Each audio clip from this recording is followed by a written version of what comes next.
Seguimos com liberdade de opinião e vamos para Brasília para falar com o jornalista Alexandre Garcia. Alexandre, muito bom dia.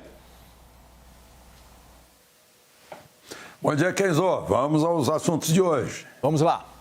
Alexandre, o Brasil atingiu mais um triste recorde na pandemia. Nas últimas 24 horas, 2.841 pessoas morreram pela Covid-19, de acordo com os dados do Conselho Nacional de Secretários de Saúde e do Ministério da Saúde.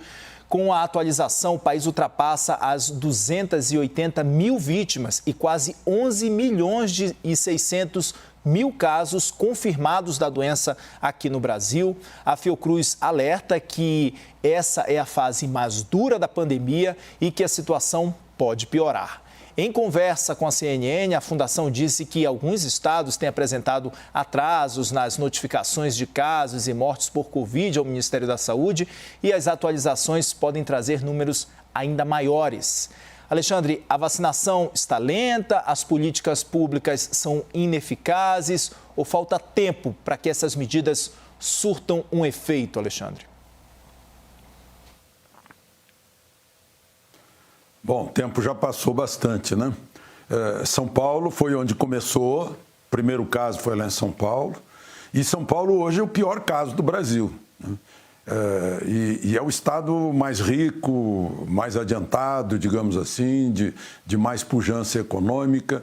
Então é de se parar para pensar, puxa, tivemos um ano para tentar evitar hospitalizações, né? Que o problema é esse, é quando se dá tempo ao vírus, esse coronavírus, quem conhece sabe que ele não pode ter 3 dias de espera para o resultado do teste, né? Não pode, em 3 dias ele é apressado e vai para os pulmões, né? Inflama, causa trombos, né? Então, tivemos um ano para pensar sobre isso. A pensar sobre o básico que se aprende numa escola de medicina, né? Que não se pode deixar uma doença se agravar para então tratá-la, né? Então, houve tempo de pensar nessas coisas. E houve tempo de reavaliar medidas que deram certo ou não deram certo. Teve um ano para isso. E, como se sabe, são medidas diretas adotadas por governadores e prefeitos, né? O governo federal é o fornecedor, digamos, logístico do medicamento, da vacina, do hospital de campanha, dos recursos, né, que foram necessários. Foi feito um esforço tremendo durante esse tempo todo para arranjar dinheiro para isso. O Congresso participou e temos aí uma segunda onda, né, que está cobrando um pedágio altíssimo em vidas aqui no Brasil. É a hora de parar para pensar onde foi que nós erramos que temos esse resultado. Aliás, tem resultados assim na Inglaterra, né, enfim, em países europeus que estão com problemas de vacinação também, muito sérios, né, de demora nas vacinas e tal. E é essa a questão. Onde foi que nós erramos e vamos corrigir aquilo que erramos e tentar o plano B, né? Se é que temos. Era exatamente desse ponto que eu queria tocar com você, Alexandre, porque o país segue batendo aí recordes de mortes, né? O que nós não aprendemos, Alexandre, depois de um ano de pandemia no Brasil? Bom, eu diria, de novo, eu vou ser repetitivo, né? A gente politizou, a gente teve uma grande parte que achou que o tratamento precoce é do presidente e a vacina é do Dória, né? E começou essa coisa, parece uma brincadeira em torno de um assunto sério, que é um assunto que não é político, é um assunto médico, né? E medicina é experiência, é tentativa e erro, é ousadia, né? E, sobretudo, né, é cumprir o juramento de Hipócrates, né? E não deixar o paciente, olha, o senhor vá para casa e espere que a Covid, que o coronavírus tome conta do seu pulmão, aí o senhor vem, né? Olha, meu Deus do céu, isso contraria o mais básico da medicina, né? Eu acho que muita gente tem que escrever 1000 vezes aí, né? Eu não posso esperar que uma doença se agrave, né? para tratá-la, né? Isso é a coisa mais básica. Estão deixando de pensar em coisas básicas porque virou assim emoções político-eleitorais, né? E aí fica complicado resolver um assunto que, eu penso, tem solução. Alexandre, vamos falar agora sobre o novo ministro, o novo futuro ministro, porque o novo ministro da Saúde, Marcelo Queiroga, passou o dia ontem com a agenda ali com o general Eduardo Pazuello. Em pronunciamento, Queiroga afirmou que pretende continuar o trabalho feito pelo atual ministro e disse que sozinho não consegue fazer mágica para resolver os problemas da saúde no país. Vamos dar uma olhada. Eu sei a grande responsabilidade que tenho, eu sei que sozinho não vou fazer nenhuma mágica e não vou resolver os problemas da saúde pública que nós temos. Mas eu tenho certeza que nós teremos a ajuda dos brasileiros para executar as políticas públicas do interesse da população e, com isso, ter um resultado mais desejável no enfrentamento da pandemia da Covid-19. Alexandre, qual a sua opinião sobre essas declarações aí de Marcelo Queiroga? O povo brasileiro pode esperar que tipo de trabalho do novo ministro na pasta? Como a gente viu, ele fez declarações genéricas e não tem condições de fazer declarações específicas, né, pontuais de cada caso, porque ele recém chegou. Foi o primeiro dia dele, vai ter aí uns 10 dias de passagem de serviço. Hoje ele está acompanhando o ministro Pazuello a Fiocruz, né, para o lançamento de vacinas, né, que é uma coisa preocupante também. A diretora da Fiocruz está nos tranquilizando, a Anvisa nos tranquiliza, que estão estudando, as agências do mundo inteiro estão examinando, não há evidências ainda, não há provas suficientes para estabelecer causa e efeito, né? Mas praticamente todos os países europeus que têm essa vacina suspenderam a aplicação da vacina por causa de casos de trombose, poucos casos, mas casos de trombose pulmonar e cerebral, né? Então, a própria Oxford, a AstraZeneca, explica que não há relação, né? A gente fica rezando para que não haja mesmo, né? Nós contratamos 220 milhões dessas vacinas, mas enfim, isso é uma questão à parte, é uma coisa assim que preocupa realmente, né? Mas o ministro está recebendo serviço, né? Fez declarações genéricas, colaboração de todos, claro que vai precisar. Quem são esses todos, principalmente? São os governadores, são os secretários de saúde, são os prefeitos, são os secretários municipais de saúde, é o pessoal que está na ponta, né?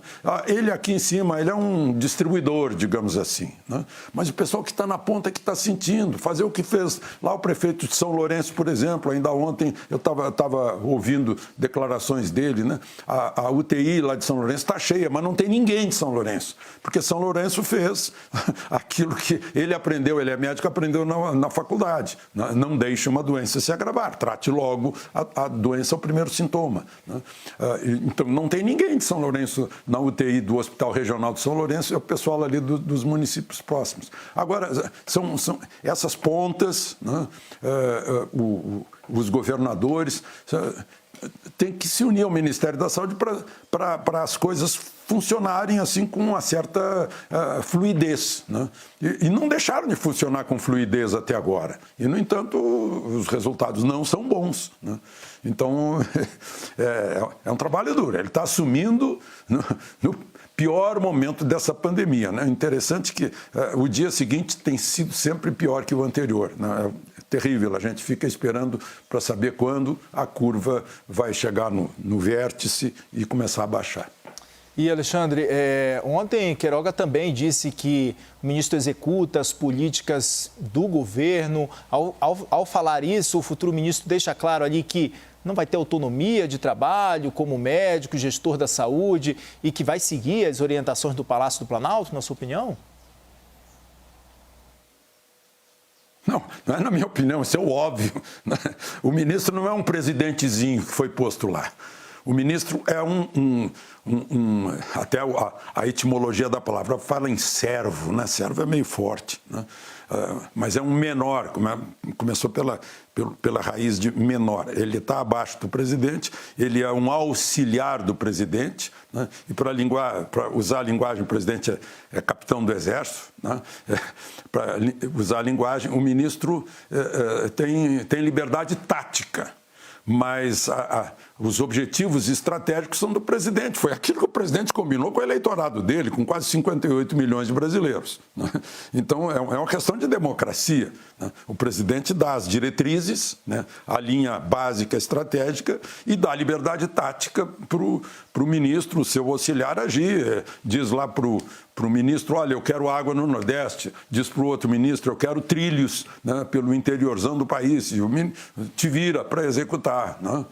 É mais ou menos assim que funciona, senão o presidente fica louco também. Então, claro, ele é eleitor do presidente, inclusive, ele sabe quais são os objetivos desse governo. Então, não tem nenhum mistério nisso, é o óbvio, né? É o que acontece sempre com todos os ministros. Não tem nenhum ministro que chega lá em nome de um presidente anterior ou de uma presidente anterior. Aí não dá, aí não funciona, né? Não tem como funcionar. Pois é. Alexandre, o governador de São Paulo, João Dória, falou agora há pouco no Instituto Butantan ali, indicou que deve aumentar, inclusive, as restrições no estado de São Paulo para tentar conter o avanço da pandemia. Vamos dar uma olhada. Hoje o Centro de Contingência do Covid-19 tem uma reunião pela manhã, essa reunião terminará por volta das 11 horas, 11h30 temos a reunião preparatória da coletiva e na coletiva anunciaremos quais serão as medidas adicionais que certamente terão que ser adotadas. Nós estamos diante de um quadro gravíssimo, dramático, não apenas em São Paulo, mas em todo o Brasil. Em São Paulo, com a orientação, repito, do Centro de Contingência do Covid-19, adotará novas medidas a partir desta decisão. Mas vamos aguardar aquilo que o Centro de Contingência e os cientistas definirão. Nós não tomamos decisões políticas e nem decisões individualizadas. Elas são amparadas naquilo que a ciência nos orienta. Mas eu volto a repetir, o quadro é gravíssimo em São Paulo e em todo o Brasil. Alexandre, a taxa de isolamento social não subiu mesmo na fase emergencial. Essa deve ser uma das razões aí pela adoção de medidas mais restritivas, da expectativa de adoção de medidas mais restritivas. Na sua opinião, ainda não deu tempo das pessoas se acostumarem a essa nova fase ou vai ser difícil mesmo manter as pessoas, a maioria das pessoas em casa após um ano de pandemia aqui? Sabe por quê? O governador fala orientado pela ciência. Eu desconheço que lockdown seja a orientação científica comprovada, né? Tá cheio de coisa aí que não tem orientação científica comprovada, está se tentando para ver se funciona. Inclusive vacinas, as duas que estão licenciadas aqui são experimentais, licenciadas experimentalmente. Então, vamos ver o que é prático, né? Por que as pessoas não aderem a um isolamento, a um distanciamento? Será que não está faltando uma linguagem mais fácil de ser entendida para convencer o povo? E eu tenho outra coisa, a gente fala toda hora de serviços essenciais, essenciais, essenciais. Tem uma essencialidade vital que é comer. As pessoas precisam comer. E tem muita gente, muitas famílias que para comer é preciso trabalhar. Se ficar em casa significa não abastecimento do estômago. Então, é uma coisa complicada. Então, talvez faltasse uma linguagem melhor para se entender com o povo, para adotar medidas que não afetem a necessidade de comer, né? Mas que façam com que as pessoas se mantenham a uma distância segura, né? Usando medidas de higiene seguras, né? Quem sabe se prevenindo com certos nutrientes que reforçam a defesa do organismo, né? Quem sabe quem sabe. E tem uma outra situação, né? Por acaso é de São Paulo que eu recebo denúncias todos os dias, né? Do interior de hospitais de referência. Eu tenho recebido, sim. Né? Eu não uso aqui porque, não sei, tem que haver comprovação, a gente não sabe se tem algum fundo político ou não, né? Mas falam de bate-cabeça, de pessoas morrendo, tendo parada cardíaca sem serem reanimadas, de informação que a pessoa está comendo e bebendo e não está comendo e bebendo, de pessoas que são mandadas para casa em estado grave, né, esperando lá com a tal de dipirona, né? Mesmo pessoas entre os próprios profissionais de saúde, casos lamentáveis, né? Enfim, tomara que é uma das obrigações do Ministério Público cuidar da saúde, né? Cuidar do preceito constitucional que diz que saúde é dever do Estado e direito de todos e dar uma olhada nisso. Não tem como a gente entrar num hospital público de referência e ficar acompanhando assim como um ser invisível, né, essas coisas acontecendo. Por isso, mas de qualquer maneira é algo que fica um alerta a respeito dessa situação, porque a gente olha o número de mortes, puxa, ninguém morreu por acaso, né? Teve uma causa da morte, ou às vezes muitas causas que contribuíram para um triste desfecho, né? A situação é séria. Não dá para ficar pensando em eleição do ano que vem, nem em política, nem em burocracia e coisas assim. Eu acho que tem que ser mais pé no chão, mais realista, mais beira da cama ou porta da casa do trabalhador para saber como é que é a vida. E, Alexandre, Dória está comprando uma briga política ao adotar medidas sanitárias defendidas ali pela sua equipe de saúde. Qual o impacto para o governador de São Paulo? Eu acho que o impacto até já foi, né? Dentro do seu próprio partido. Se é que você está me perguntando sobre o impacto político eleitoral, parece que ele já está empatado com o Amoedo, né? Enfim, o partido quer outro candidato à presidência, né? Se é que vai ter um candidato à presidência depois da saída de Lula, né? Lula ter virado ficha limpa, né? Eu acho que agora ele tem que pensar na sua biografia, na história, né? E a situação de São Paulo não é muito boa para a biografia do governador. E, Alexandre, vamos falar agora sobre a situação dos leitos de UTI, dos hospitais de campanha, porque a Procuradoria-Geral da República deu um prazo ali até sexta-feira para que todos os governadores deem explicações sobre o funcionamento dos hospitais de campanha montados para atender os pacientes com a Covid-19. O pedido foi feito por causa do aumento no número de mortes em decorrência da doença e também da superlotação dos hospitais na maioria das regiões aqui do país. Alexandre, na sua opinião, houve falha no planejamento por parte dos governadores para a montagem e para a gestão também das unidades especiais de atendimento para os pacientes com a Covid-19? Bom, não sei se houve falha, mas o que a gente sabe é os casos de polícia, né?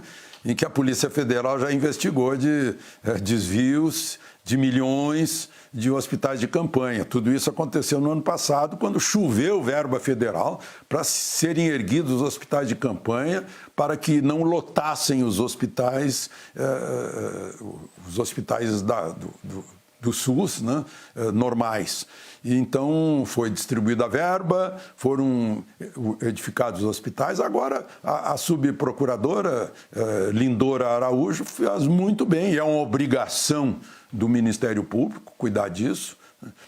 Deu prazo até sexta-feira para todos os governadores explicarem, né, que foi feito do dinheiro dos hospitais de campanha, quais os hospitais de campanha que foram construídos, quais os que ainda existem, quais os que ficaram vazios o tempo todo ou eram desnecessários, quais os que foram desativados e que deu o que estava lá dentro, lá o mobiliário, os equipamentos, né? E as pessoas que, até o governo federal também bancou muita folha de pagamento das pessoas que iam equipar os hospitais de campanha, né? Tripular os hospitais de campanha.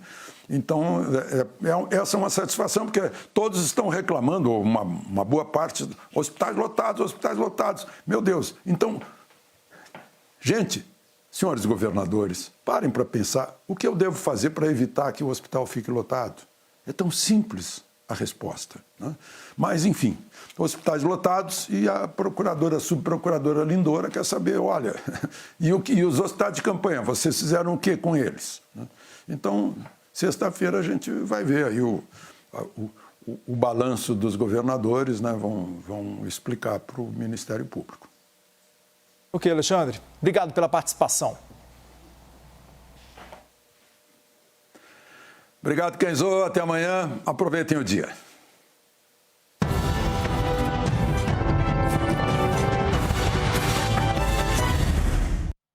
As opiniões emitidas pelos comentaristas do quadro não refletem necessariamente a posição da CNN.